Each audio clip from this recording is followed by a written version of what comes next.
ligou para Manu, de São Paulo, dizendo que contrato trazer. Que você recolocasse quem foi a pessoa que fez o contato com Manu. Não sei. Não sabe? Não sei. Quem ligou para ele, né? Não Porque sei. como foi Mas que sabe se foi a polícia, o IML, foi o hospital? que você teve Deve ter contato sido- que uma deve ter pessoa sido a de uma polícia. delegacia tinha contactado. Não, quem foi na delegacia, quem primeiro foi à delegacia foi eu. Já está É. gravando. Já? Bom, pode dizer. Então, primeiro foi você. Primeiro eu fui na delegacia, já depois do sepultamento. Inclusive, depois do sepultamento, a gente foi trazer sempre aquele lá tá mais próximo, lá na rodoviária, levar Manu. Zé e Manu. Aí, Manu. Aí eu falei aí quem é que vai por aí? Eu vou já abrir o suspeito de ter sido assassinado, porque era condenado pela auditoria militar de Pernambuco. Aí disse, Auditoria pelo militar. amor de Deus, padre, não faça isso não, que o único lugar que eu me sinto seguro é na casa de Madrinha Sagra. Se você disser isso, eu vou perder o meu sossego, você vai perder o seu, vai ser todo mundo perseguido, então não conta. Mas quem primeiro foi à delegacia foi eu. Então, aquele contato que foi feito com Manu, você não sabe quem fez Não o sei, contato. não. Que aí Manuel fez o contato com vocês. Que o Manu ligou para lá e foi quem É. começou assim. Quem deu notícia para nós foi Manu. Infelizmente, a pessoa que deu o contato primeiro para Manu, agora ele não sabe. Manuel é o irmão mais velho de você. Mais velho, que morava no Rio. O que nome aí- todo dele Manuel Basílio de Brito. é o primogênito. É. Que aí foi quem recebeu o chamado e amanhecer do dia, 5 e pouco da manhã. Quer dizer, um horário. Quer dizer, tinha que ser alguém ligado. Pela lógica, ele devia estar com o endereço dele. Mas aí que está O o negócio. telefone. Aí O telefone. Aí que Tava fica no a bolso dúvida. dele. Talvez ele não tivesse essa militância, porque o cara andar com o papel, que se tivesse mesmo no esquema da militância pesada, eu acho que não entra. Como é que alguém sabia esse telefone de Manu? Né? É o que. Não, é- mas eles Aí na tinham lista telefônica muita, você pega eles telefone tinham muita deles. preocupação com segurança. Ele. Eles todos. Porque o Manu também chegou a ser perseguido pela Redentora, né? Ele fazia parte da diretoria da Escola Nacional de Engenharia, né? Engenharia. E fotografaram a mesa dele com uma metralhadora sem ele saber. O exército, quando para persegui-lo, botou a fotografia na mesa dele e está aí o aluno, porque poucas inteligências nesse mundo se compara a de Manu. Eu disse isso aí, viu? Você já disse isso, né? Já. Foi do 91 à universidade. Do artigo 91. Em 14 meses ele não tinha o primário e fez o artigo 91. Artigo Marinheiro. 99, 3 vestibulares de engenharia, passou em todos os 3. Marinheiro Esse e é ainda radiotécnico, ele foi, a televisão estava crescendo, a gente passava assim, ele dizia, olha meu milho, porque o pai deles era agricultor, como o meu também, né? Ele dizia assim, olha o meu milho crescendo aí, eram as antenas em cima dos... Ele era radiotécnico.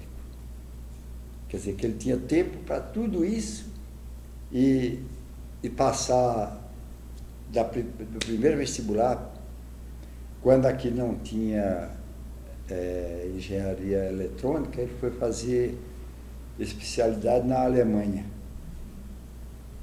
Era um fenômeno. Antigamente, digo um negócio, na verdade é o seguinte, hoje você está praticamente fazendo um reencontro assim, de uma coisa que deve ter complicado muito a tua vida, assim, né? Doía. O que é que isso tudo significou para você, esse encontro hoje, mesmo que muito doloroso, falar sobre isso?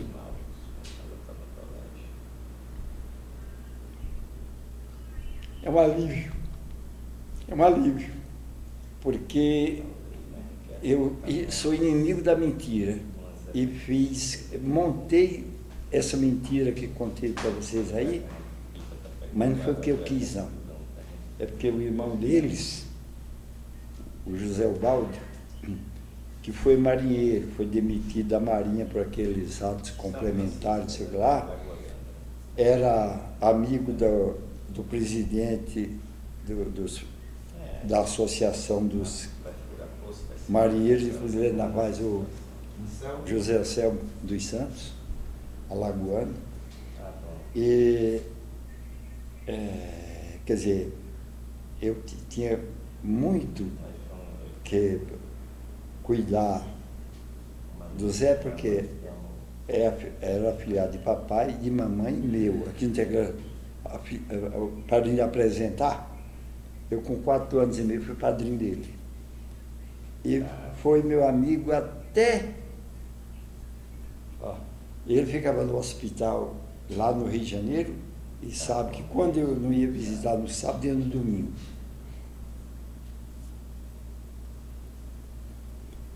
então hoje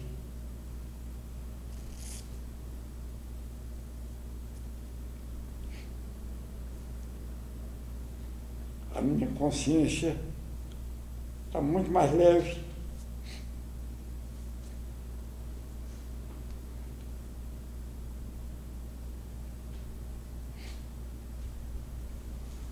Esse meu irmão faleceu ano pós Zoé. Zoé foi em 72, ele em 73. Aí morre, qual foi a causa de morte? Câncer. Câncer. Natural. Morte natural. Eles acompanharam. Agora, veja só. Mas que a gente poderia fazer agora, eu gostaria também de, depois a gente volta para esse assunto, mas eu gostaria de saber, de resgatar quem foi Zoé, porque a gente tá, de qualquer maneira está fazendo um levantamento. O Zoézinho. Quem foi Zoé, digamos, desde o menino Zoé até Zoé preso na casa de estudante. Eu saí, Aí depois eu saí ele dá daqui. um tempo e volta para esse outro assunto. Eu saí daqui, eu deixei Zoé? ele muito menino. E sabe o que é com eles? Porque eu saí daqui e Mas você deixei ele conversa, quem muito foi pequeno. Zoé? Zoézinho que você chama. Não, bom, eu saí daqui em 56, Zoézinho de 44, eu tinha 12, não tinha nem 12 anos ainda. Então, na verdade, o que é que se conta de uma criança de 12 anos? Né? Estudando aqui no grupo em São João. Eu posso dizer que ele foi o 4º filho, né, de uma família de 12 aqui de São João, que morava num sítio, né, no Riacho do Maracujá, vizinho do sítio onde morava a família de Edgar. Portanto, essa relação é muito antiga, né? E estudava durante o primário, se deslocando do sítio para cá, de jumento, né? É animal. A distância 6 E quilômetros. não sei se em 57, 58 começou o curso ginasial no Colégio Diocesano de Seridóense. 58. E concluiu o ginasial, né, no Colégio Diocesano de Seridóense. 62. Depois, meu irmão mais velho, Manuel Basílio de Brito, que já fazia engenharia, veio aqui e eu nunca esqueci daquela viagem, porque eu acho que ela mudou o rumo da nossa família. Ele teve uma conversa onde se dispôs a investir, ajudar para que todos nós fôssemos estudar. E naquele momento, como praxe, todo mundo saía daqui para Natal, né? E ele disse, olha, Recife é a 3ª capital do Brasil, naquele momento era, do ponto de vista econômico, do ponto de vista político, né? E principalmente do ponto de vista acadêmico, como ainda hoje é uma grande academia. E aí orientou que meus irmãos fossem estudar lá. Então, o Zoézinho era o homem, foi Anelita, Hilda, Iva, Zoézinho, Maria Paulina. Não sei se Geraldo foi depois. Não, então inicialmente foram esses 5. E Manu teve uma postura assim muito interessante. Solteiro, ainda estudante, até 1967 ele mandava 5 salários mínimos todo mês para esses irmãos, para que eles pudessem estudar e se manter em Recife, né? E aí ele terminou, foi cuidar da vida dele, cada um foi trabalhar. E aí Zoezinho já passou no vestibular de geografia. Aí eu não sei... Como era Zoé, assim, o desenvolvimento desde menino? Como era o jeitão dele? Rapaz, a gente aqui tem um jeito muito parecido um com o outro, né? Eu tenho muita dificuldade de falar desse tempo em função da faixa etária, porque quando eu comecei a me entender de gente, ele já tinha ido embora. Ora, se ele foi embora para Recife em 61, 62, eu estava com 8, 9 anos. Então a compreensão que você tem é muito pequena. O que eu lembro era que ele tinha muitos amigos. Eu lembro uma vez que veio uma turma toda do colégio diocesano seridoense, né, para cá, inclusive. Entre os colegas tem Aldo Aires, que na festa de 50 anos da turma do ano passado foi quem fez a homenagem. Aquele menino que ficou paraplégico de um acidente, Janúncio Melo, me lembro ele com 15 anos, brincando lá em casa, né? É uma memória assim muito vaga, né? Mas não era nada assim... E de fato depois veio aqui. Eu me lembro quando ele vinha, fazia muito sucesso, né? Um cara jovem, bonito, vinha de fora, né? Isso é normal até hoje, né? Mas a primeira vez que eu tomei consciência que ele tinha uma militância política foi muito próximo já dele ser preso. Aí eu já tinha... Isso 69, 70, nos anos 70, talvez 69, 70, é que eu vi que ele realmente tinha uma militância política, né? E em muito pouco tempo essa coisa culminou com a prisão do grupo, né? Onde além dele, eu me lembro que Luciano, que era um amigo dele, tinha Maurício, né? Tinha Roline, tinha Perli, né? E essas pessoas eu visitei na casa, hoje a Casa de Cultura de Recife, que era a penitenciária, né? Onde eu tenho essa referência, né? E aí ele foi solto através de uma liminar, e durante esse período da prisão eu sei pouca coisa. Uma característica que eu lembro que eu nunca esqueci é que eu ainda cheguei na minha casa, todos os livros que tinham lá foram rasgados, ainda estavam lá, até livro de organização moral e cívica, né? Que era, né? Rasgava. O objetivo não era político, era de provocar prejuízo mesmo, era de, né? E evidentemente minhas irmãs foram muito hostilizadas, né, durante as visitas, né? Entendeu? Eu cheguei a visitar, é um processo extremamente constrangedor, né? Principalmente para os casados. Essas eram as presas, que evidentemente não é o momento de falar, ele era solteiro. Mas a gente ouvia os casados que as esposas iam, eram torturadas, tinham fila de policiais para fazer sexo na frente do marido, não é? Todo tipo de humilhação que fazia. Muitos que as mães iam visitar e eles ficavam aplicando choque nos órgãos sexuais na frente do filho. Então, de fato, é uma história para um Brasil nunca mais, né? Então, dentro desse contexto que a gente viveu essa parte de muito sofrimento, sofrer no silêncio é a pior coisa do mundo, não é? Porque quando você tem o direito de espernear, entendeu? Você conquista a liberdade democrática, né? De colocar as coisas, você pelo menos tem uma válvula de escape. Não, a gente tinha que sofrer em silêncio, como Edgar sofreu durante tantos anos, né? Para evitar coisas piores e outros desdobramentos, né? Se fazer um pacto de mentira para encobrir o que a ditadura queria que fosse encoberto, né?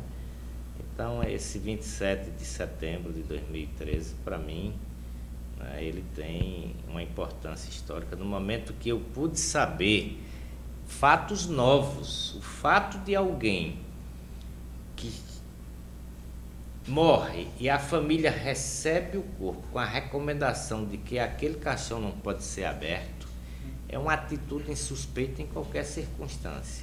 O fato de pessoas estranhas à família chegarem caladas e saírem caladas, né?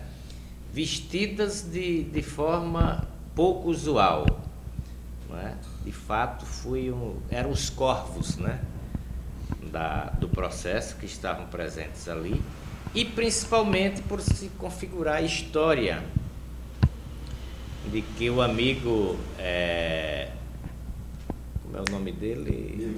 Milton Ramalho me falou de ter conversado com ele de 8 até 11h30 da noite da véspera dele morrer, onde ele havia seguido a orientação do meu irmão mais velho de sair do Brasil. Ele não estava se sentindo seguro, e ele tomou inclusive o cuidado de não comunicar isso nem aos amigos nem à própria namorada, mas confiou a Milton essa missão e disse a Milton que estava indo embora, inicialmente para a Bolívia. O contato que meu irmão tinha dado eram uns amigos na Argentina, onde certamente depois da Bolívia ele iria para lá, não é? Disponibilizou para ele $6.000 naquele período, para ele ficar um período tendo como se sustentar, né? E infelizmente no dia da viagem dele, né, houve a surpresa da morte dele, né?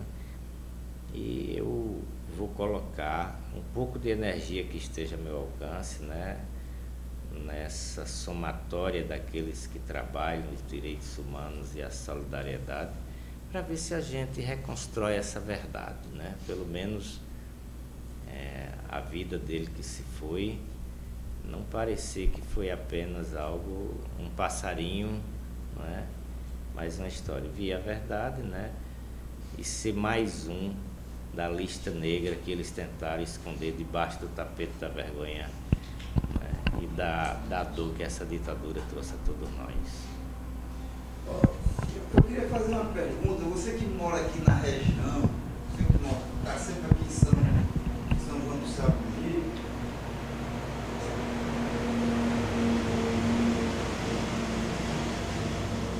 passados 40 anos, né? Digamos, o que é, digamos, para o imaginário coletivo aqui da região, digamos, a figura de Zoé? Aqui no Ciridó, digamos, tem várias pessoas. Teve até a informação aí que foi feito um TCC, alguns anos atrás, com pessoas que tiveram algum tipo de repressão aqui na região do Ciridó. Eu queria saber o seguinte, mesmo que sem muita informação, entendeu? Na época as coisas não fluíam, mas digamos, no imaginário das pessoas, na informação, o que é Zoé para hoje, para essa população que está aí, ou pelo menos o que se comenta, o que se fala sobre isso. E além disso, eu queria também se falar sobre a questão da Comissão da Verdade, como houve aqui, como é que foi esse contexto? Certo. Roberto, olha, a gente sabe, aproveitando aqui a presença de colegas, são professores de História, né? E isso começou a fluir porque, pelo fato da gente trabalhar em mesmas escolas, eles começaram a trabalhar, não que vem nos livros, vamos dizer, da história do Brasil, eles começaram a trabalhar a chamada História Viva, que aconteceu aqui na região, que a ditadura chegou até o Ciridó, como chegou, e assim, atingiu inclusive algumas pessoas, que muitas vezes a gente comentava determinados fatos na sala, e saía a questão da morte do meu irmão. E eles tiveram coragem de perguntar, se eu podia passar aquilo na sala de aula, para os alunos menores. Aqui fazia o 9º ano, né? 9º ano, lá no Fundamental, quando Vanuzinha pediu se eu podia ir dizer o que tinha sido, o que tinha acontecido com meu irmão, que foi aluno na mesma série dele, lá no Colégio Diocesano, e foi para Recife, fazia geografia, e de repente foi preso e depois assassinado em São Paulo. E eu fui colocar a questão de como foi que a ditadura, como a gente viveu. Quer dizer, a gente tinha uma questão que, ainda agora eu até comentei, ele ainda lembra do endereço do meu irmão dos anos 70, do início dos anos 70. Por quê? A gente não tinha que ter uma memória de elefante, a gente tinha que ser o próprio elefante, tinha que ser gravado. A gente não tinha anotado. Por quê? Que era uma maneira de dizer, onde mora? Não sei. Qual o telefone? Não sei. Então, se você soubesse ou tivesse escrito, era mais alguém que entregava. Aquilo que Dilma disse para o senador do Rio Grande do Norte, Zé Agripino, que ele perguntou se de fato ela mentia em tudo. Ele disse que não, que quando mentiu que estava sendo torturada era para salvar vidas. Então a gente O caso que ele fez aqui, a mentira, foi para salvar a gente. Então isso chegou e foi criando. Caicó tem um vereador que criou uma comissão e chamou uma comissão para falar sobre os de Caicó. Quem foi o vereador? Leleu. Tem um apelido de Leleu, acho que... Então apareceu um sobrinho, primo de Geraldo. Mas ele disse que era muito pequeno, tinha sido um acordo que o tio tinha feito com o pessoal, só sabia que o primo tinha morrido de uma forma estranha, mas não sabia como era e não podia dar detalhes. Para você ter uma ideia, ele morava no interior de São Paulo, né? E tem um amigo nosso que era vizinho dele lá. Inclusive saiu, não sei se você chegou a ver, no Diário de Natal, Rosimar Cunha, o pai de Rosimar, que na época estava vivo, conta exatamente como é. Ele é da região e mora, é uma cidadezinha lá, Itu, parece, é um negócio Existe assim. Itu. Aí ele dá para tu ver como as coisas vão fechando, né? Eu vou ver se eu mando para você esse material sobre o esquema geral. Então essa questão... Só um minutinho, esse trabalho de vocês vai sair livro? Vai sair livro esse trabalho que vocês estão fazendo?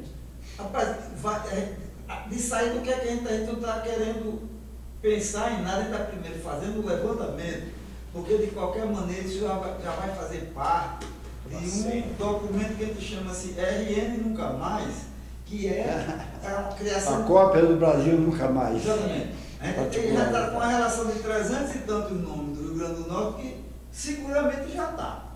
E só para concluir, a gente fez com o Fátima Bezerra uma emenda parlamentar que é exatamente para fazer essa questão do RN Nunca Mais. Porque naquele panfleto assim, que você me deu, está assim, colaboração, R$20, né?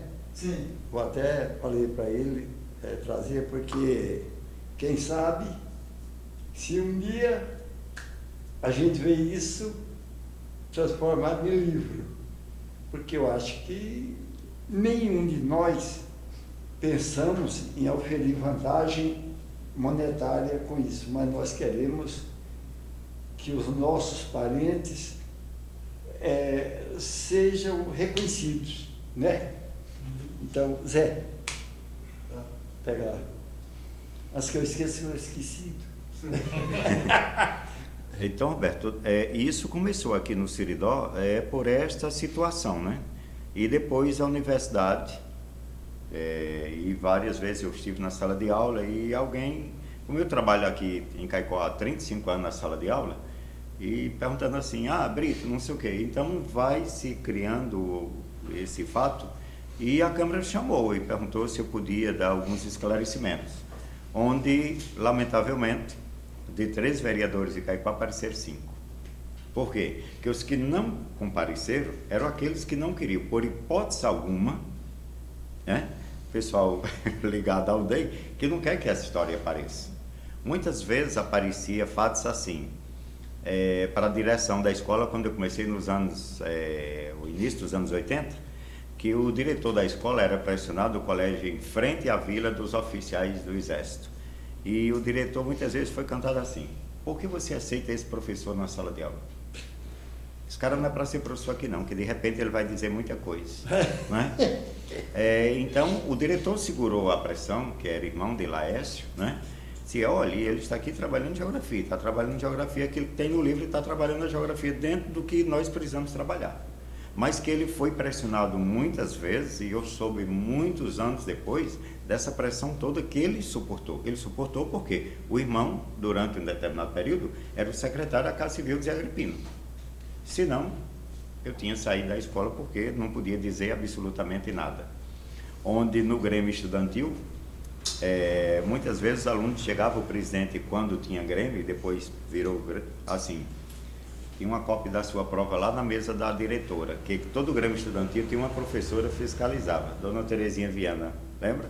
O que o presidente do Grêmio ia dizer, porque ia dizer, e às vezes tinha prova de geografia lá que não tinha nada a ver com uma aula que ia ser dada, ou com a reunião do Grêmio. Mas por que minha prova estava lá?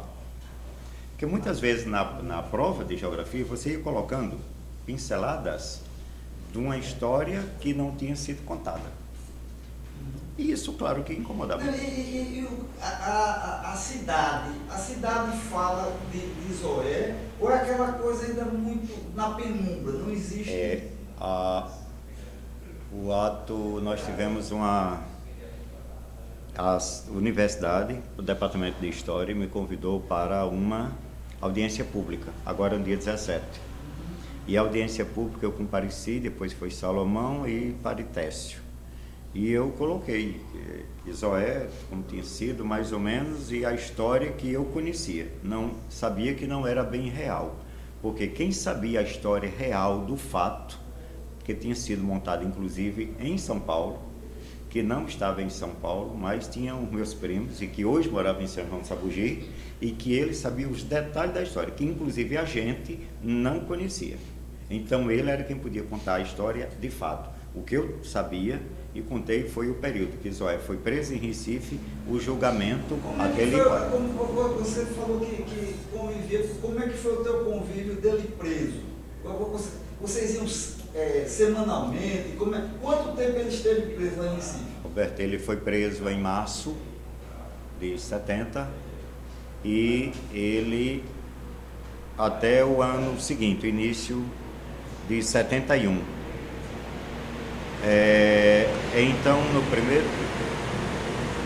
nos primeiros momentos da prisão de todos eles, quando a gente buscou o contato... Aí você conviveu com Maurício, com Luciano, Juliano, Perli... Com esses meninos, Roline. Quando eles estavam na detenção. Foi quando eu conheci uma tia de Perli, veio a Recife, ficou inclusive lá em casa, ela chegou do Espírito Santo, ficou uma tia. Aí ela dormiu conosco, no sábado a gente fez a visita e no domingo ela voltou para o Espírito Santo, né? Foi, acho que a única visita que ele recebeu o tempo que estava na detenção. A esposa de Maurício morou um tempo conosco, né? E foi lá onde a gente conheceu o Luciano. Como era o esquema da... A gente tinha visita. Uma vez por semana, era? Uma vez na semana da detenção, só uma vez na semana, era o sábado à tarde, né? Onde muitas vezes, de propósito, eles colocavam aqueles piores, eu acho que era escolhido, presos comuns, na grade, a essa distância, onde os familiares dos presos políticos passavam para visitá-los. E os presos ficavam na grade para piadinha, ficar hostilizando as famílias que passavam para visitar os presos. Que a gente chegava e tinha um horário. O horário das 16 às 17 horas, era o horário de visita. Às 16 horas ele ia começar a conferir o nome, se era parente, o que era, o que levava, o que queria visitar, o que é que ia visitar. Isso era para quê? Dificultar que tinha hora que quando você entrava aqui para visitar, você chegava e falava, tinha 5 minutos, era hora de você voltar. Então tinha a família jovem, que ia. Mas você tem que saber uma coisa, a história do Brasil é toda escrita para agradar quem ganhou. Isso você vai em qualquer livro do tempo da escravidão. Tem um livro chamado A História do Brasil Incorreta. Se você ler a história da escravidão aqui no Brasil, você vai se envergonhar muito, porque é muito diferente do que se conta. E veja só, quando estava ainda nos presídios, no DOPS, algumas vezes minha irmã tentou visitou uma vez. Às vezes acontecia assim, está incomunicável. O termo incomunicável é que quando às vezes se conseguia conversar com eles um mês depois, é que naquela semana eles tinham passado por um processo de tortura tão grande que estavam todos deformados. Então alegavam que estavam incomunicáveis. E muitas vezes desses incomunicáveis que eles iam, está incomunicável. E a família nunca mais tinha notícia. Porque eles torturavam, matavam e dali eles davam um sumiço naquelas pessoas. Quando dizia está incomunicável, a gente começava a ter suspeita e ficava ansioso até o dia que pudesse fazer a visita. Então, como estava, aquela pessoa foi na delegacia, ia a mesma, ia sempre a mesma, para não ir outro.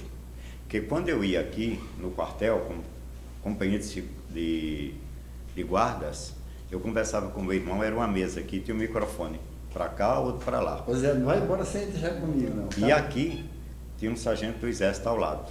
E eu tinha que conversar com o meu irmão, dizendo o que tinha acontecido, se a gente tinha tido contato com alguém da família, sem citar os nomes. Colaboração. Quem sabe se um dia a gente vai ver isso aqui é um livro. Depois eu vou discutir, depois a gente vai fazer o lançamento aqui. E não podia citar muitos os nomes, porque os nomes estavam gravados. E antes da gente chegar aqui para entrar nesta sala, parava ali na sala onde alguém fotografava.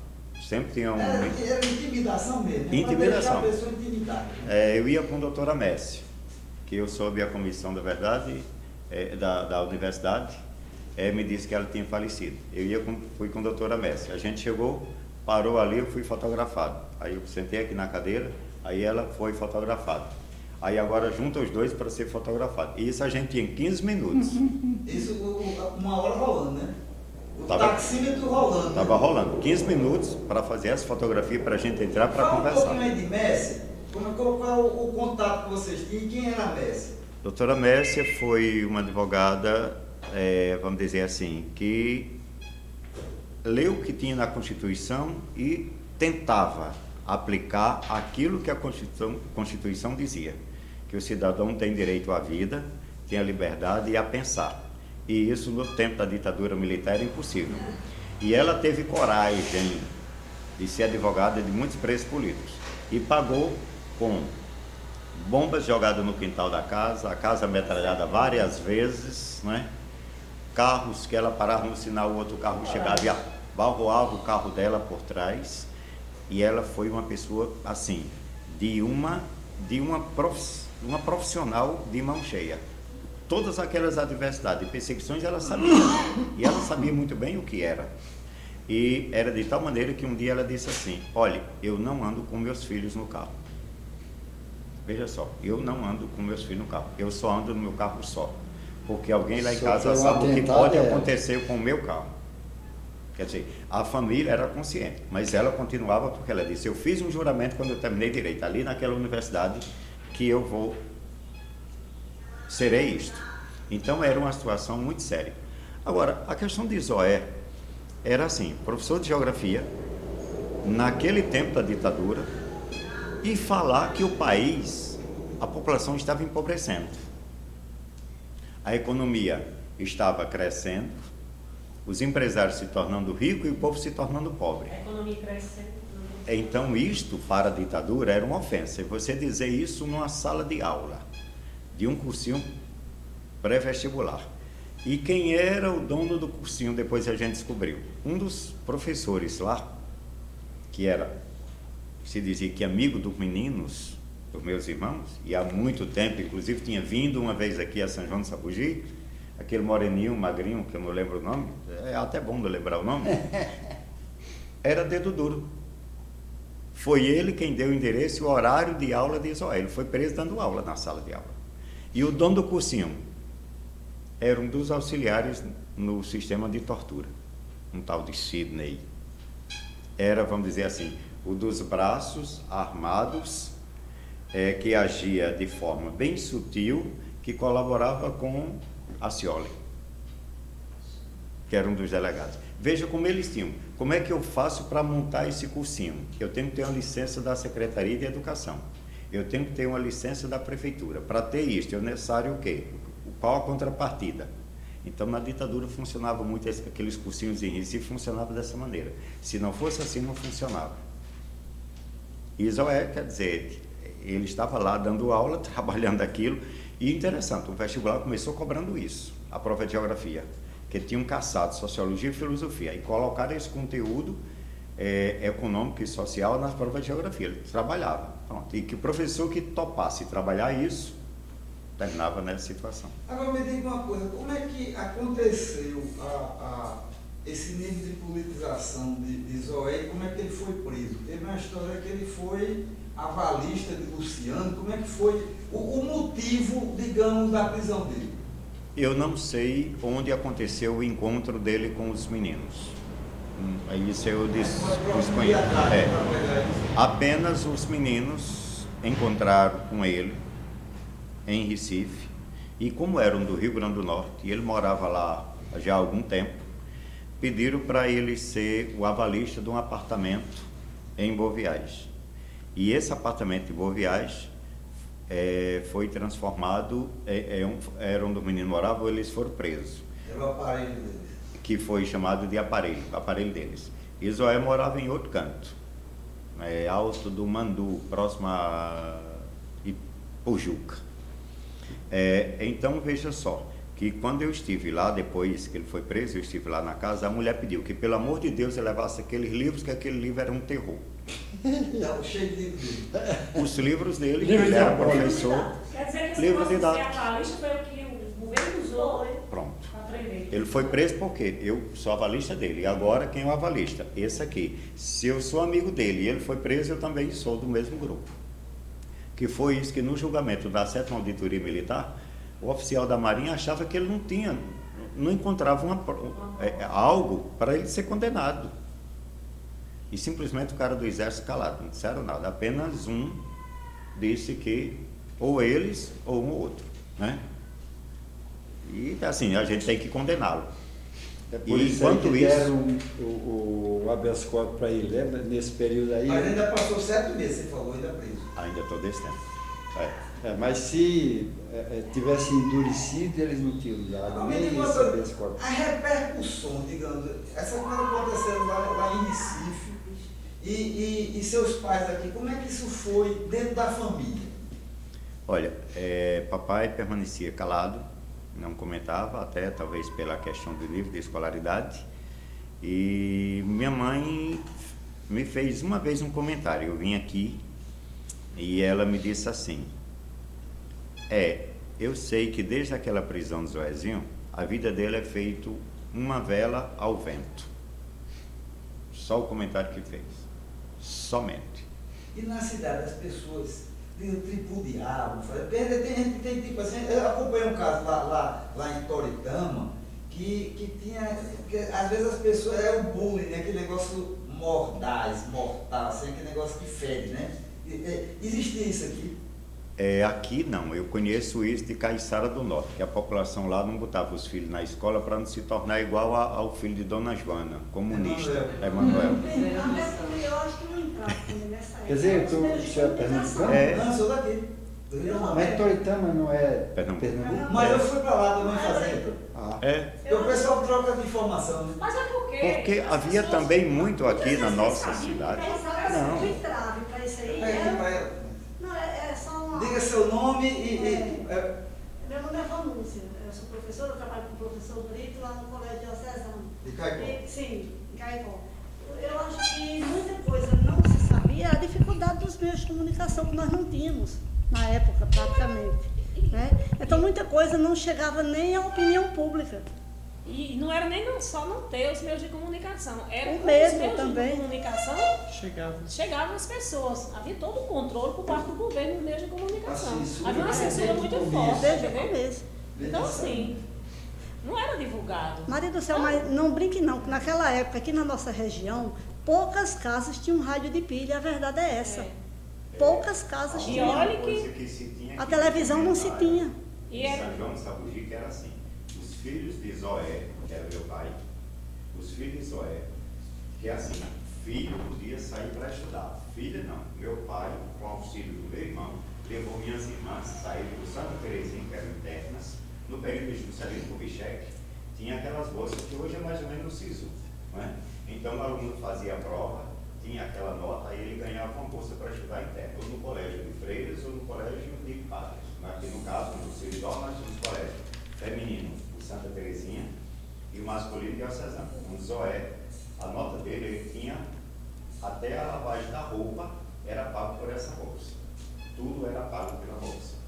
Minhas irmãs também tinham essa bolsa, no Santa Terezinha. Então, quando eles saíram do Santa, foram para Recife. E para entrar no colégio estadual em Pernambuco, tem que fazer um concurso para saber se você conseguia entrar no colégio estadual. E minhas irmãs tinham sido alunas do Santa, e a nota delas, elas tinham direito de escolher o turno de estudar. Elas tiraram nota acima de 8. Aí, resultado, moça sair, uma filha sair para estudar fora da sua cidade, naquele tempo, no início dos anos 60, era um escândalo. Era um escândalo, não tinha que casar. Então foram estudar fora. Então, um comentário que só tinha aqui na cidade, e muito bem, sabe, né? Que os filhos de Zóia são comunistas. Pronto. Os filhos de Zóia são comunistas porque foram estudar. Era muito forte. Era muito forte. Muitíssimo forte. Era perigoso. Perigoso. O termo era esse. É perigoso ser comunista. Ela falou a palavra subversiva que eles sempre tentavam. Na verdade, isso foi parar há pouco tempo, não faz muito. Com essa idade que eu tenho estudar. Tizoé e seu Braga. Foi. Né? Tizoé e seu Braga. Realmente, até algum tempo atrás, esse negócio, até os anos 90, se quisesse acabar com a Todo o pessoa período da comunista. Guerra Fria. Todo o Não, período todo da o Guerra período da Guerra Fria foi isso. Era a divisão dos dois blocos, sim. Era o capitalismo temendo as ideias sociais. Você lembra o slogan e quantas vezes a gente escutou em Caipoaguará? Nos anos 80, Vivaldo Costa chamava Paritécio de comunista da batina vermelha. Pare da batina vermelha. Salomão era o comunista do pé roxo. Lembra que era a equipe de Zé Agripino, chamava Salomão Gurgel, comunista do pé roxo. Então, pelo fato de você usar ter um adjetivo comunista, você era rotulado de tudo que é Ainda mais ruim. casado com a russa. Fez curso de medicina lá. Foi. Tá vindo para cá para pegar o comunismo. Quem é o comunista do pé roxo? Isso era um absurdo. Agora, quem criou muito isso é culpa da Igreja Católica. Sabe por quê? Em 1917, quando na Rússia foi implantado o comunismo, os padres aproveitavam a igreja aí para o comunismo, né? Para falar mal do comunismo. Então, o que é que os governantes faziam? Perseguia padre, mandava para a Sibéria, aí tornou-se o comunismo ser representado do diabo, porque perseguia a Igreja Católica, mas não era não. Perseguia algum padre que se metia na política. Que a professora de história quer dizer ali que o Papa Pio não, que o senhor Alfredo Gugel nunca teve problema. quer dizer que Pio XII abençoou as tropas nazistas quando foram invadir a Rússia na Segunda Guerra Mundial. Quer dizer, Angela Merkel pode ter 3 mandatos, mas Hugo Chávez não pode, né? Não pode, não. Sempre é O assim. problema é isso. Não é? Agora, eu acho aquilo- que depois disso tudo, eu acho que tem uma coisa, a gente está pensando. Dá só uma paradinha. Ó, a gente tá